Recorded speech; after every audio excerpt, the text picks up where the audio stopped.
அனைவருக்கும் தினம் ஒரு தகவல் சார்பாக இனிய வணக்கங்கள். இன்றைக்கி நம்ம பார்க்க போகிற பதிவு நம்ம குடும்பத்துக்கு தேவையான ரொம்ப ஒரு சக்தி வாய்ந்த பதிவுங்க. வருகின்ற ஏப்ரல் மாதம் 19ஆம் தேதி ஞாயிற்றுக்கிழமை அக்ஷய திருதியை வருது. எல்லாருக்குமே அக்ஷய திருதியை அப்படின்னு சொன்ன உடனே டக்குன்னு ஞாபகத்துக்கு வருது தங்க நகைகள் தான். அந்த நாளில் எப்படியாச்சும் கடனை வாங்கியாச்சும் நிறைய பேர் 1 கிராம் குண்டுமணியாச்சும் தங்கத்தை வீட்டுக்குள்ளே கொண்டு வந்துடணும். அப்படி வீட்டுக்கு தங்கம் வந்துச்சுன்னா நமக்கு தங்கமானது அந்த வருடம் முழுவதும் அதிக அளவில் சேரும், அக்ஷய பலனாய் பெருகி வருங்கிறது தான் பலருடைய நம்பிக்கை. இது ஒரு இயல்பான ஒரு விஷயம்தான்.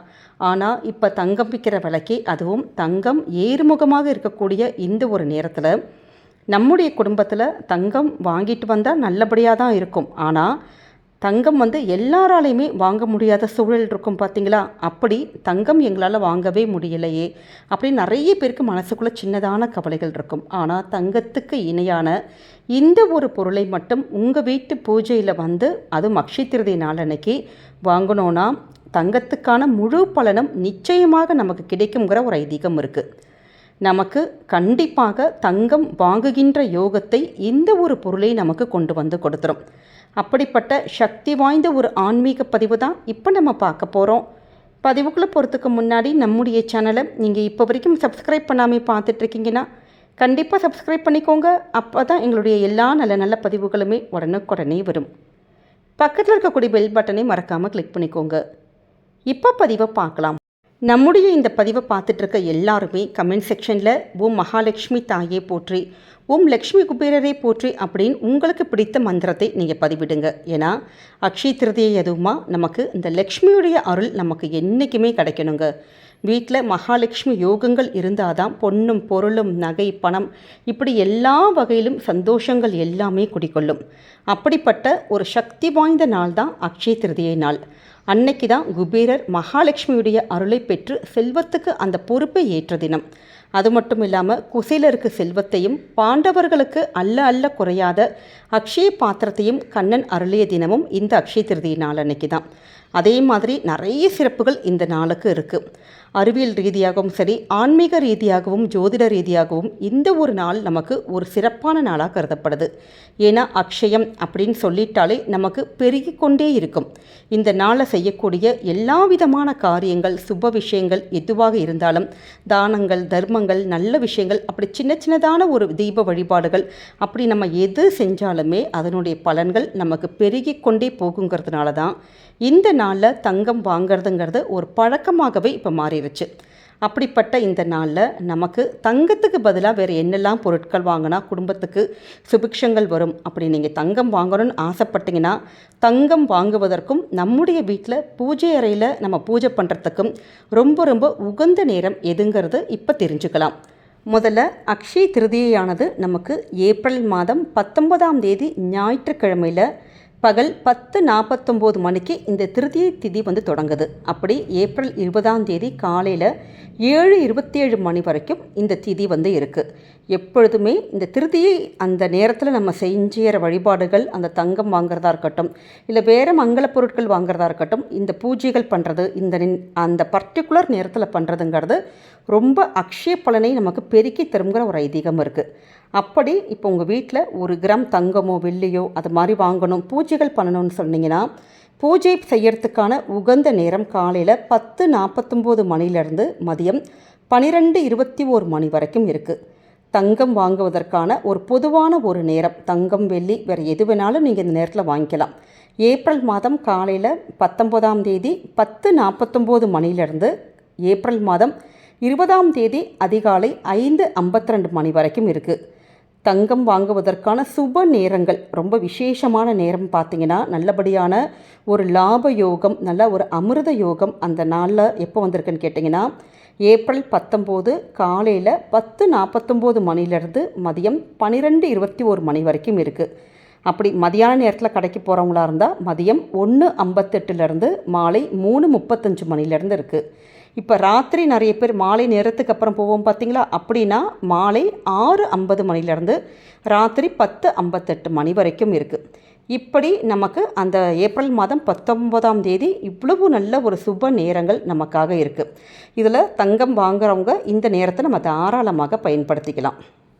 இந்த நேரத்தில் நமக்கு தங்கம் மட்டும்தான் வாங்கணுமா, இப்போ எங்களுக்கு தங்கம் வாங்கக்கூடிய சூழல் இல்லை, அப்படி தங்கத்துக்கு பதிலாக வேறு என்னெல்லாம் பொருட்கள் வாங்கினா நமக்கு சுபிக்ஷங்கள் வரும் அப்படின்னு கேட்டிங்கன்னா, முதல் பொருள் நமக்கு அரிசி. ஏன்னா இந்த பச்சரிசியானது நமக்கு நம்முடைய வீட்டுக்கு மகாலட்சுமியுடைய ஒரு யோகத்தை நமக்கு வந்து பெற்றுத்தரும். அது மட்டும் இல்லாமல் சூக்ஷ்மமான ஒரு விஷயமே என்னன்னு கேட்டிங்கன்னா, அன்றைய நாளில் நீங்கள் பார்லி அரிசி, கடையில் எல்லா கடையிலையும் பார்லி அரிசி கிடைக்கும் பார்த்தீங்களா, இந்த பார்லி அரிசிங்கிறது சுக்கிரனுக்கு உரிய ஒரு அம்சம். அதனால தான் இந்த பார்லி அரிசியை வந்து நம்ம வீட்டில் அன்னைக்கு நம்ம வாங்கிட்டு கொண்டு வந்தோன்னா, ஒரு அரை கிலோவோ ஒரு 1/4 கிலோவோ நீங்கள் வாங்கிட்டு வந்து நம்ம வீட்டுக்கு உபயோகப்படுத்திக்கிட்டிங்கன்னா நல்லதொரு மங்களங்கள், இது நிச்சயமாக சுபிக்ஷங்கள் எல்லாமே கொண்டு வந்து தரும். அதனால் அன்றைய நாளில் பச்சரிசி இல்லாட்டி பார்லி அரிசி இது மாதிரியான பொருட்களை மறக்காமல் நீங்கள் வாங்குங்க. அப்படி பச்சரிசி வாங்க முடியலம்மா அப்படிங்கிறவங்க நம்ம வீட்டுக்கு பயன்படுத்துவோம் பார்த்திங்களா புழுங்கல் அரிசி, அதை கூட நீங்கள் தாராளமாக கொஞ்சமாச்சும் அன்றைய தினம் வாங்கி வைக்கணும். அதே மாதிரி பருப்பு மாதிரியான தானியங்கள் அது மாதிரி வாங்கிறது கூடுதலான விசேஷம். அடுத்து மிக முக்கியமான பொருள் என்னன்னு கேட்டிங்கன்னா சோழி. நிறைய வீட்டில் பூஜை அறையில் நம்ம சோழி வச்சுருப்போம். சோழி இல்லாத வீடே கிடையாது. ஆனால் சோழி வந்து அன்றைய நாள் நம்ம சாஸ்திரத்துக்கு ஒரு 5ஓ 7ஓ அப்படிங்கிற ஒற்றைப்படை எண்ணில் உங்களுக்கு எவ்வளவு சோழி உங்களால் வாங்க முடியுமோ, அதிக விலை ஒன்றும் இதுக்கு கிடையாதுங்க, ரொம்ப கம்மியான விலை தான். உங்கள் பூஜா ஸ்டோர்ஸ், நாட்டு மருந்து கடைகளில் இல்லை கோவிலுக்கு வெளியிலலாம் கண்டிப்பாக விற்பாங்க பார்த்தீங்களா, அதில் கொஞ்சோண்டு ஒரு சோழி ஐதீகத்துக்கு மட்டும் நீங்கள் அன்றைக்கி வாங்கிட்டு வந்து சுவாமி ரூமில் சுவாமி பாதத்தில் வச்சுட்டு நம்ம வந்து அதை வந்து அடுத்த நாள், அதாவது அக்ஷய திருதியைக்கு அடுத்த நாள் ஒரு சிகப்பு கலர் துணியில் அந்த சோழியை 5 7ங்கிற எண்ணிக்கையில் அதை வச்சு சின்னதான ஒரு முடிச்சு மாதிரி போட்டு அதை அப்படியே உங்கள் வீட்டு பூஜை அறையிலேருந்து எடுத்து உங்களோட பீரோவில் கேஷ் பாக்ஸில் நீங்கள் வச்சு பாருங்கள். அந்த ஒரு வருடம் முழுவதுமே பொருளாதார நிலைமையானது, பணம் சம்பந்தப்பட்ட விஷயங்கள், செல்வ வளங்கள் இது எல்லாமே நிச்சயமாக உயர்ந்து கொண்டே செல்லுங்கிற ஒரு ஐதீகம் இருக்குது. அதனால் சோழி வாங்கிறதுக்கு தயவு செஞ்சு அன்றைக்கி மறக்காமல் இந்த பூஜையில் இது வச்சுட்டு இந்த எளிமையான ஒரு பரிகாரத்தை நீங்கள் பண்ணுங்கள். அடுத்ததாக மிக மிக முக்கியமான ஒரு விஷயம் என்னன்னு கேட்டிங்கன்னா மண்பானை. நிறைய பேருக்கு ஒரு ஆச்சரியம் வரலாம், இது எது நம்ம அரிசி உப்பு இப்படி தான் வாங்குவோம், இது என்ன மண்பானை அப்படி என்ன விசேஷம்னு நீங்கள் கேட்பீங்க. அக்ஷய திருதியைக்கு தங்கம் வெள்ளி இதெல்லாம் வாங்க முடியாதவங்க மண்ணாலான ஏதாவது ஒரு பானை இல்லாட்டி ஒரு பாத்திரம், மண் பாத்திரங்கள் பானைகள் இல்லாட்டி மண்ணாலான அகல் விளக்கு இப்படி எதை வாங்கிட்டு வர முடியுமோ அதை நம்ம வீட்டில் கொண்டு வந்து வச்சாலே போதுங்க. நிச்சயமாக நல்லபடியான ஒரு செல்வ செழிப்பு, நமக்கு மகிழ்ச்சி சந்தோஷம் இது பல மடங்காக பெருகுங்கிற ஒரு நம்பிக்கையும் ஐதீகமும் இருக்குது. இப்போ நல்ல வெயில் காலம் பாருங்கள், நிறைய பேர் சமையலுக்கு மண் பாத்திரம் வாங்கலாம்னு ரொம்ப நாள் ஒரு ஆசை வச்சுருப்போம், ஒரு யோசனைகள் இருக்கும். அப்படிப்பட்டவங்க கூட இது மாதிரியான அக்ஷய திருதியை நாள் அன்னைக்கு மண் பானைகள் நம்ம வீட்டுக்கு வாங்கிட்டு கொண்டு வந்தோன்னா நிச்சயமாக, அதாவது பெரிய அளவில் வாங்காட்டி கூட சின்னதான ஏதாவது மண் பானைகள், பூஜைக்கான விளக்குகள் இல்லை வேறு ஏதாவது தூப அந்த பொருட்கள் அப்படி வாங்கி நம்ம வீட்டுக்கு கொண்டு வந்தீங்கன்னா நிச்சயமாக பல மடங்கு அக்ஷய பலன்கள் நிச்சயமாக கிடைக்கும். அடுத்தது மிக மிக முக்கியமான ஒரு பொருள் மகாலட்சுமிக்கு உரிய வலம்புரி சங்கு தாங்க. உங்களுக்கு வாய்ப்பு இருக்குது அப்படின்னா தாராளமாக நம்ம வந்து வலம்புரி சங்கை வாங்கி நம்முடைய வீட்டில் வச்சு பூஜை பண்ணோன்னா இது சிவபெருமானுக்கு, நமக்கு மகாலட்சுமி தாயாருக்கு, பெருமாளுக்கு எல்லாருக்குமே உகந்தது தான் சங்கு. ஒரு வீட்டில் இப்படி வலம்புரி சங்கு வீட்டில் வச்சு நம்ம பூஜை பண்ணோன்னா எந்த விதமான ஒரு வாஸ்து தோஷங்கள் ஏதாவது இருந்ததுன்னா அது எல்லாமே நிவர்த்தி ஆகும். நிச்சயமாக மகாலட்சுமி யோகத்தை பல மடங்கு பெருக்கி திரும்புகிற ஒரு ஐதீகம் இருக்குது. அதனால் உங்களுக்கு சங்கு வாங்க முடியும்னா தாராளமாக நீங்கள் வாங்குங்க. அடுத்தபடியாக மிக மிக முக்கியமான பொருள் ஸ்ரீ எந்திரம் இல்லாட்டி ஸ்ரீ சக்கரம். இது நிறைய பேர் வந்து வீட்டில் நம்ம வாங்கி வைக்கணும்னு ரொம்ப நாளாக ஆசைப்பட்டுருப்போம் பார்த்தீங்களா. இந்த அக்ஷய திருதி அன்னைக்கு இந்த சக்கரம் இல்லாட்டி ஸ்ரீ யந்திரம் இதை வந்து பூஜை அறையில் நீங்கள் வாங்கி வச்சோன்னா நிச்சயமாக பெருமாளுக்கும் மகாலட்சுமி தாயாருக்கும் பெரும் தேவர்களுக்கும் அன்னைக்கு வந்து நம்முடைய வீட்டுக்கு வந்து விரும்பி வீட்டுக்கு வருவாங்க அப்படிங்கிற ஒரு ஐதீகம் இருக்குது. அந்த யந்திரத்துக்கு குங்குமம் அர்ச்சனைகள் பண்ணுறது, அபிஷேகங்கள் பண்ணுறது, அது மாதிரியான குடும்பத்துக்கு வந்து நம்ம இது மாதிரி பண்ணோன்னா பலவிதமான சுபிக்ஷங்களை நிச்சயமாக கொடுக்கும். இப்போ இதெல்லாம் எங்களால் வாங்க முடியலம்மா, நாங்களே ரொம்ப கஷ்டப்பட்டிருக்கோம், இது எல்லாமே கொஞ்சமாச்சும் பணம் கொடுத்து தானே நம்ம வாங்கணும் அப்படிங்கிறவங்க எல்லாராலையுமே வாங்கக்கூடிய 2 எளிமையான பொருட்கள் என்னன்னு கேட்டிங்கன்னா, ஒன்று கல்லுப்பு. கண்டிப்பாக ஒரு 10 ரூபாய் கொடுத்தாலாச்சும் நமக்கு ஒரு அரை கிலோ கல்லுப்பு கிடைக்கும் பார்த்தீங்களா. ஏன்னா எல்லா பூஜைகளுக்கும் ரொம்ப ரொம்ப முதன்மையானது கல்லுப்பு தான். மகாலட்சுமி தாயார் பார்க்கடலில் இருந்து தோன்றிய அற்புதமான ஒரு பொருள். அப்படிப்பட்ட கல்லுப்பை அன்றைய நாள் நம்ம இந்த பூஜை நேரம் சொல்லியிருக்கோம் பார்த்திங்களா, அந்த நேரத்தில் நீங்கள் போய் வாங்கி நீங்கள் வச்சிங்கன்னா தங்கத்துக்கு வாங்கினா என்னெல்லாம் பலன்கள் கிடைக்குமோ அதற்கு இணையான பல மடங்கு பலன்கள் இந்த உப்புனாலே நமக்கு கிடைக்கும். அதே மாதிரி இன்னொரு மிக மிக முக்கியமான பொருள், தங்கத்துக்கு இணையான பூஜைக்கு மிக முக்கியமான ஒரு பொருள் என்னன்னு கேட்டிங்கன்னா மஞ்சள், அதுவும் குண்டு மஞ்சள் தாங்க. இந்த குண்டு மஞ்சளுக்கான சூக்ஷ்மமே நம்ம எவ்வளவு பணம் சம்பாதிக்கிறோமோ அந்த சம்பாத்தியத்தில் ஏதாவது ஒரு தடைகள் வந்துக்கிட்டே இருக்குன்னா அந்த தடைகள் எல்லாத்தையும் நீக்கி குடும்பத்தை நமக்கு முன்னேற வைக்கக்கூடிய சக்தி இந்த குண்டு மஞ்சளுக்கு இருக்குது.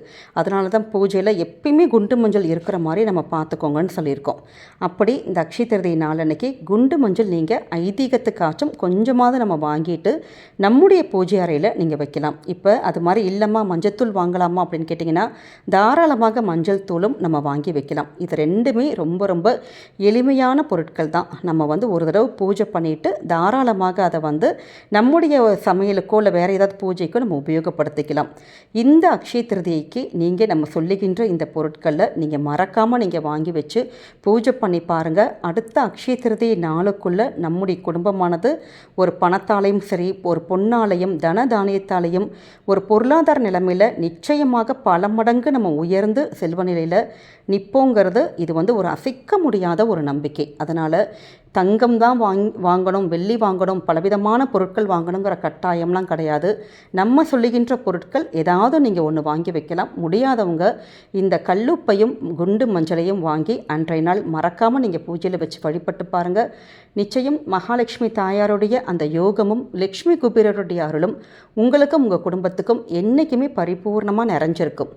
இந்த பதிவு கண்டிப்பாக உங்கள் எல்லாருக்குமே பிடிச்சிருக்கும்னு நினைக்கிறோம். பிடிச்சிருந்தால் மறக்காமல் ஃப்ரெண்ட்ஸ் அண்ட் ஃபேமிலி மெம்பர்ஸ் உங்களுக்கு யாரெல்லாம் தெரியுமோ எல்லாருக்குமே ஷேர் பண்ணுங்கள். அவங்களும் இதை பார்த்து பயன்பெறட்டும். நம்முடைய சேனலை இப்போ வரைக்கும் நீங்கள் சப்ஸ்கிரைப் பண்ணாமல் பார்த்துட்ருக்கீங்கன்னா கண்டிப்பாக சப்ஸ்கிரைப் பண்ணி உங்களுடைய ஆதரவுகள் சப்போர்ட்டுகள் என்றைக்குமே எங்களுக்கு கொடுக்கணும். நம்முடைய கமெண்ட் செக்ஷனில் மறக்காமல் மகாலட்சுமி தாயே போற்றி, லக்ஷ்மி குபேரரை போற்றி அப்படிங்கிற மந்திரத்தை பதிவிடுங்க. மீண்டும் வேறொரு நல்ல பதிவில் சந்திக்கிறோம். நன்றி, வணக்கம்.